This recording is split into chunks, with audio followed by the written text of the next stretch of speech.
Sabe uma coisa curiosa? Às vezes, as mensagens mais curtinhas, né, são as que têm o maior impacto. Sim, as que pegam a gente de surpresa. Exato. E tem uma carta no Novo Testamento bem pequena que muita gente acaba passando batido, mas ela soa quase como um chamado de emergência, uma convocação para a batalha. E é exatamente isso que a gente vai explorar hoje. A Epístola de Judas. A ideia é fazer um mergulho profundo aqui. E para guiar a gente, estamos com anotações e comentários de umas fontes bem sólidas, a Bíblia de Estudo Holman, a Bíblia de Estudo NAA e também o comentário bíblico do Hernandes Lopes. Então, a nossa missão aqui é, tentar desvendar quem era esse Judas, por que essa urgência toda na mensagem dele e o que torna essa carta tão intensa e até, para alguns, controversa. Perfeito. E acho que o melhor ponto de partida é a pergunta mais óbvia. Quem era ele? Exatamente. A carta já começa direto ao ponto. Judas, servo de Jesus Cristo e irmão de Tiago. E aí já vem a primeira dúvida. Que Tiago é esse? Mas, para mim, o mais interessante é o que ele não diz. Por que se apresentar como irmão de Tiago e não como irmão de Jesus? Parece uma omissão enorme. E é uma escolha deliberada, com certeza. Esse Tiago que ele menciona, ele era o líder da igreja de Jerusalém, uma figura super proeminente. Certo. E o Evangelho de Marcos, lá no capítulo 6, confirma que esse Tiago era conhecido por todo mundo como irmão de Jesus. Ah, então se ele era irmão desse Tiago, ele também era irmão de Jesus. A conta fecha. A conta fecha. E é aí que a escolha dele fica fascinante. Ele prefere se conectar a Jesus não pelo sangue, mas pelo serviço. Servo de Jesus Cristo. É um ato de humildade, então. Um ato de humildade gigantesco. Ele se coloca, no mesmo nível de qualquer outro cristão. Ele não tá puxando a carteirada de parente do chefe, sabe? Entendi. A autoridade dele não vem do parentesco, mas do serviço? Precisamente. E o irmão dele, o próprio Tiago, fez a mesma coisa na carta dele. É como se eles dissessem: o laço espiritual é mais importante que o laço de sangue. Faz todo sentido. E tem uma citação de Agostinho que o Hernandes Lopes menciona, que, olha, resume isso perfeitamente. Quanto mais escravo de Cristo sou, mais livre me sinto.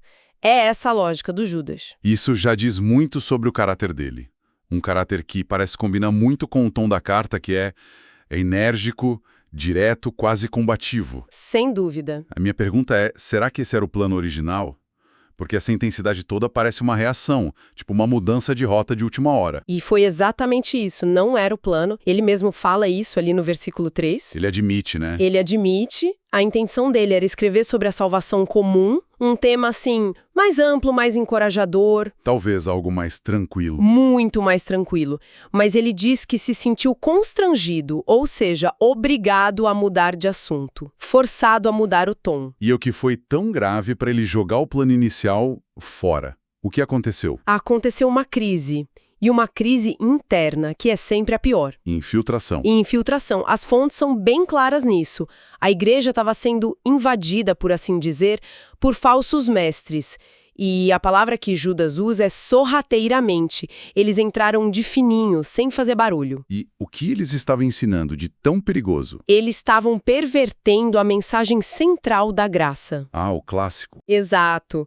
Pegavam a ideia de que a salvação é um presente que não depende das nossas obras e transformavam isso numa licença para a imoralidade. A famosa, já que tá tudo perdoado, então tudo pode. Exatamente essa lógica. Estavam transformando a liberdade em libertinagem.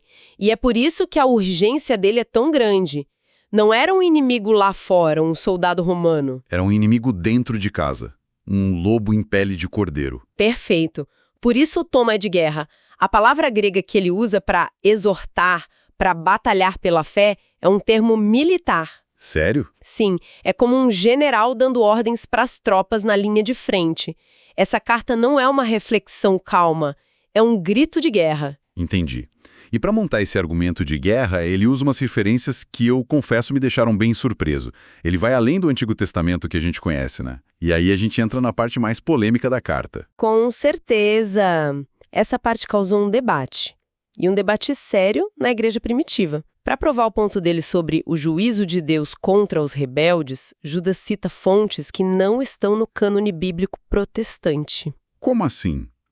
Que fontes são essas? Ele cita diretamente uma profecia do livro de Enoque e também faz alusão a uma história de outro livro, a Assunção de Moisés. Peraí, ele está usando um livro que não está na Bíblia para defender a doutrina?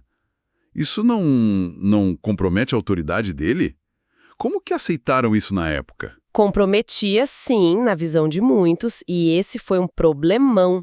Uma das nossas fontes, a Holman, destaca que Jerônimo, um gigante da teologia, escreveu que muitos rejeitavam a carta de Judas justamente por esse motivo. A pergunta devia ser: como um texto inspirado pode citar um não inspirado como autoridade? Ele é exatamente essa a questão. E a resposta que acabou prevalecendo e que as nossas fontes defendem é que ele não estava tratando esses livros como escritura. Ele estava usando como ilustração. Isso, como ilustração. Pense como hoje, num sermão, alguém poderia citar uma frase de Shakespeare ou de um filósofo para reforçar um ponto. Não quer dizer que Shakespeare é divinamente inspirado, só que aquela frase específica serve para ilustrar uma verdade. Exatamente. A audiência dele conhecia essas histórias. Então ele usou uma referência cultural comum para ilustrar uma verdade espiritual, sem precisar validar o livro inteiro. A estratégia fez sentido, então. Fez. E apesar de toda a controvérsia, a autoridade apostólica da carta e sua mensagem central falaram mais alto. Tanto que ela foi incluída no cânon muratoriano. Cânon muratoriano. O que é isso, para quem não conhece o termo? É, de forma simples, uma das nossas listas mais antigas dos livros que a igreja primitiva reconhecia como inspirados. É datada de mais ou menos 175 d.C. E o fato de Judas estar lá tão cedo mostra que a igreja, no geral, a aceitou, apesar da polêmica. Mostra que, no fim das contas, a mensagem foi considerada autêntica. Falando em conexões, sabe que, lendo a carta de Judas, eu tive uma sensação forte de déjà vu. É como se eu já tivesse lido aquilo em outro lugar. Eu sei exatamente do que você está falando. O conteúdo é muito, mas muito parecido com outra carta do Novo Testamento, não é? Sim, a semelhança é impressionante. Especialmente com o segundo capítulo da segunda carta de Pedro. É quase um espelho. É, o tema, os exemplos que eles usam, até a linguagem, tudo é muito, muito próximo. E isso, claro, gerou um debate acadêmico que, nossa, dura até hoje. Ok, vamos lá. A primeira é que Pedro usou a carta de Judas como fonte para o seu capítulo 2. A segunda, que é o oposto, diz que Judas é que usou a segunda de Pedro. A Bíblia de Estudo Holman, por exemplo, diz que essa é a visão preferida por muitos estudiosos hoje. E a terceira opção? A terceira é que talvez ninguém tenha copiado ninguém. Pode ser que os dois, Pedro e Judas, estivessem respondendo à mesma crise. Ao mesmo tempo? Isso. E aí eles teriam usado um conjunto de argumentos e exemplos que já eram, de conhecimento comum nas igrejas para refutar esse tipo de heresia. Seria como dois jornalistas escrevendo sobre o mesmo evento. Eles vão usar fatos parecidos, não porque um copiou o outro, mas porque estão olhando para a mesma realidade. Perfeito. É uma ótima analogia. Então, não dá para bater o martelo, mas a conexão entre as duas cartas é inegável. É um pequeno quebra-cabeça literário dentro da Bíblia. Certo, então vamos tentar juntar as peças. Vamos lá. O que a gente tem aqui é uma carta muito curta, mas com uma intensidade de um trovão, escrita por Judas, o irmão de Jesus, que, por humildade, se apresenta como servo. Ele muda o plano de escrita para soar um alarme de emergência contra falsos mestres que estavam infiltrados, transformando a liberdade cristã em bagunça. Exato. E para fazer isso, ele usa uma linguagem de batalha e não hesita em citar fontes de fora do cânon, o que, claro, gerou uma bela controvérsia. Uma síntese excelente. E eu só adicionaria que, por trás de todo esse combate, a carta é teologicamente riquíssima. Ela reafirma doutrinas centrais como a segurança da salvação. Ah, sim. E o mais incrível é o final. Depois de tanta denúncia, de tanto alerta, ele termina com uma das orações de louvor mais bonitas de toda a Bíblia. É uma doxologia, um louvor àquele Deus que é poderoso para guardar de tropeços. É uma noda de esperança e segurança bem no meio da batalha. É um final surpreendente depois de um texto tão duro. E tudo isso nos deixa com uma questão importante para hoje, né?